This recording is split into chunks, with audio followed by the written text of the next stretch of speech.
We've come to the diagram for Lesson 3, taking up Genesis, chapters 4 through 11. These are a continuation of the very early inspired myths of the Old Testament. Inspired.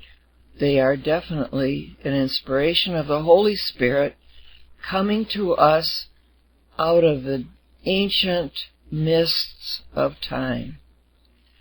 They tell us much because, of course, the very foundations of the whole Bible are laid in the first 3 chapters of Genesis. If we comprehend something of those, which we've tried in the first 2 lessons, we will begin to appreciate what salvation history is all about. And on this slide, you'll see down at the bottom a black line with arrows. It comes out of the fall, because up above it is the cataclysm of the fall, and it continues on to its culmination, which is not in sight yet. The Old Testament is a large part of the Scriptures. Up above, at the beginning of that line, we'll see a peculiar little triangle open at the bottom with some divisions in it.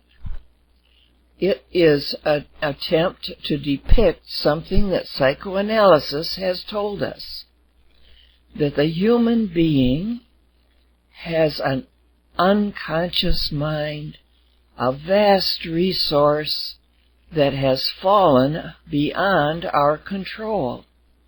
Yet it has influence on us. Sometimes it actually overcomes our conscious mind, and then we are in dire straits and need psychiatric help. But we also get intimations from that unconscious mind in many other ways that we're not conscious of, obviously. Above that, there is a little division called subconscious. This we are more in contact with. We have dreams. We have different impulses that come to us that aren't necessarily conscious, but they are a part of our mind. Then there is a little bit on the top, which is our consciousness. It's really small. As we look at the whole, it is very small. It's like a leaf floating on a vast river.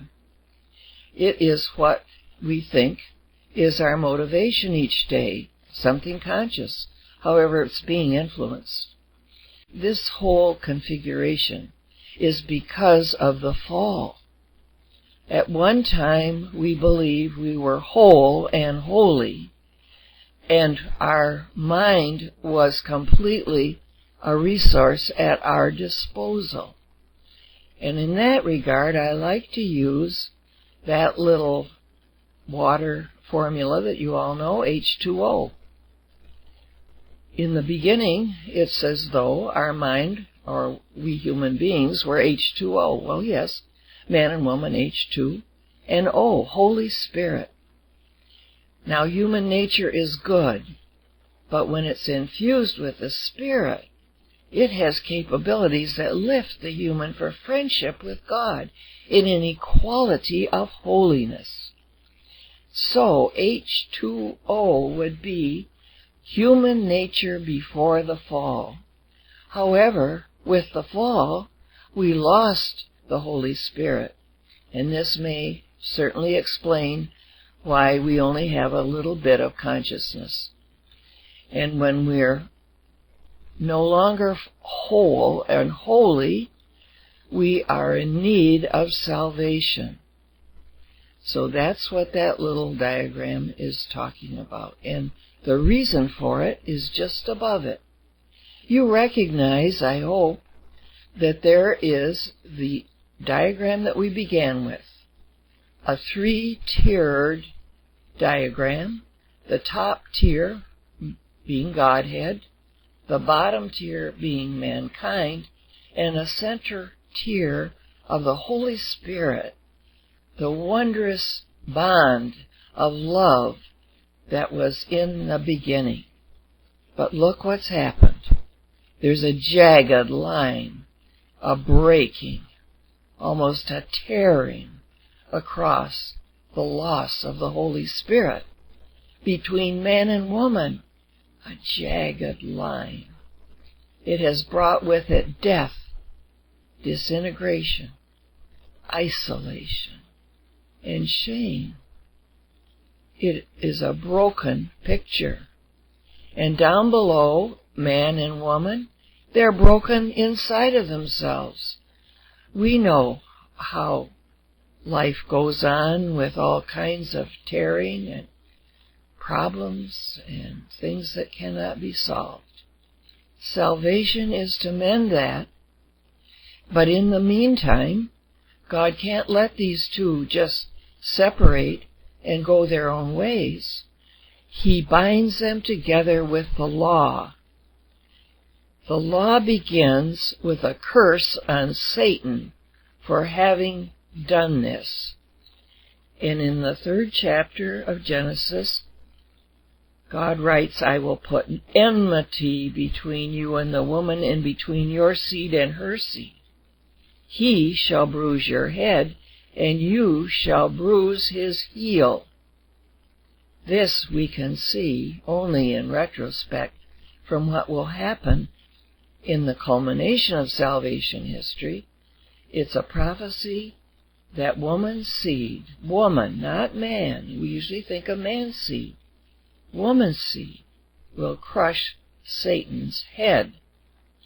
But there's also dire forecast about woman bringing children into the world in pain, but longing for her husband, but her husband will rule over her. This is not what was arranged by God between man and woman when the Holy Spirit was their bond. Now it is the law that holds them together, and not a pretty picture. On this same diagram we have a new form. It's supposed to be a kind of explosive form, marked God, and I will use that form throughout the remainder of our diagrams. Of course we can't draw God, and that's a horrible trial of trying it. But God is dynamic. He is unchanging but purposeful. He is the author, the lover, but the dynamism is something that we can't even come to grips with. But there is our attempt to diagram God. We see an arrow coming from God over to the law. He is giving the law to hold his creation together so that salvation history can begin. And below is another explosive shape named covenant, because with the story of Noah, we enter into a covenant relationship between man and God. The covenant is sealed with blood. There is an altar upon which Noah sacrifices. God then makes promises to his people and demands certain things from them. They cannot eat blood. They must not kill each other. Those are the strictures that God puts upon his people in covenant. The covenant will bind the two together until the Holy Spirit can fulfill that covenant in time to come, with the coming of salvation. For now, it is the intermediary bond between God and his people. Through the covenant, God makes demands on his people. They are to live up to those demands. And he, in turn, promises. He makes promises to them. In this first ancient covenant, he promises not to destroy them with a flood again. And he asks certain things of them. This reading also has many mysteries involved in it, things that we really can't answer. It sounds as though there are primordial people living at the time of Adam's sons. Cain has killed Abel. Cain is now a wanderer on the earth, but Adam and Eve have another son, Seth, and Seth will be the continuation of the people. But with Cain and Abel has come, because of the fall, murder, lies, insolence, pride, and that evil will grow to the time of Noah, when God brings a flood to end and wash away the evil that has just proliferated on the face of the earth. From Noah, we have another bridge, a second genealogy rooted in his children, Ham, Shem, and Japheth. Ham is cursed because he does not honor his father. He shames his father.